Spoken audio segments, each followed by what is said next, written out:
Bonjour, alors aujourd'hui nous allons nous intéresser au problème 199, Binary Tree Right Side View. Alors l'objectif c'est de retourner la liste des valeurs des nodes d'un point de vue d'un observateur qui serait à droite. Donc dans le premier exemple, 1, 3, 4 seraient les nodes que nous verrions d'une sorte d'arbre si jamais nous étions placés à droite. Petit cas particulier qu'il faut saisir, c'est que, imaginons nous n'avions pas le node 4, donc 1, 2, 3, 0, 5, 0, 0, eh bien, nous devrions retourner la liste 1, 3, 5, parce que 5 est le nœud le plus à droite du niveau 3. Donc, comme vous l'auriez peut-être compris, nous avons besoin d'avoir cette notion de niveau pour pouvoir retourner le node le plus à droite. Donc plutôt que de faire quelque chose par récursivité qui remonterait des nodes déjà parcourus pour retrouver le node le plus à droite du niveau suivant, eh bien nous avons un algorithme qui est assez bien fait pour cela, qui s'appelle l'algorithme de parcours en profondeur, ou Breadth First Search en anglais, qui permet en fait de considérer une queue et d'update cette queue à chaque niveau. Donc, commençons par nous occuper du cas basique. Donc, si jamais route est vide, on return une liste vide. Ensuite, notre résultat, nous l'initialisons en une liste vide. La queue, nous l'initialisons avec route.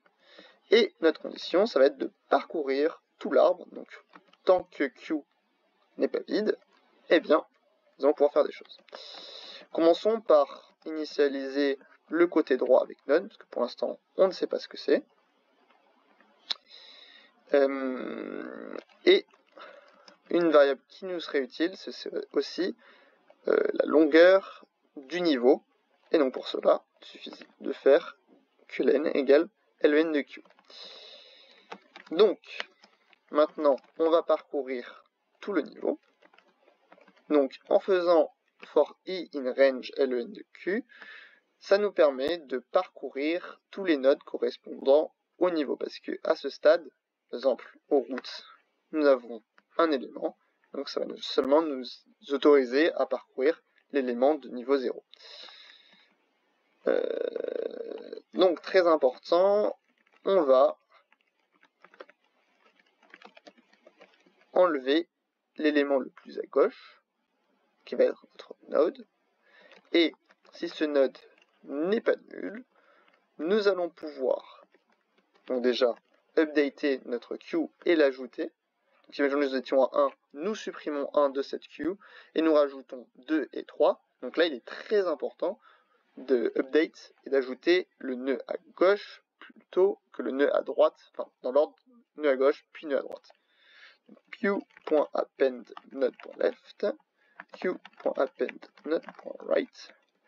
Et aussi très important, si jamais c'est possible, si jamais le nœud n'est pas nul, on va update le right side avec le node. Et ce qu'on remarque, c'est que si jamais à la fin de cette boucle for, eh bien le nœud le plus à droite, ce sera bien notre right side. Donc, une fois que cette boucle est finie, on ajoute append. Pardon.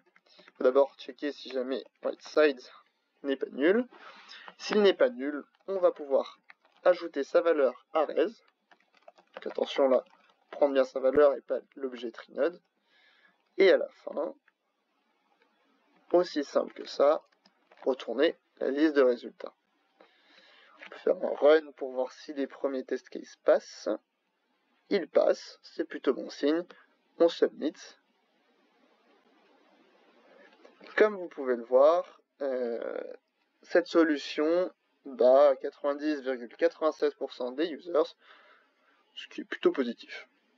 Si jamais je le relance, peut-être qu'on aura un meilleur score sur la mémoire, mais il me semble que c'est la solution la plus optimale. Merci d'avoir regardé cette vidéo et n'hésitez pas à vous abonner. Merci.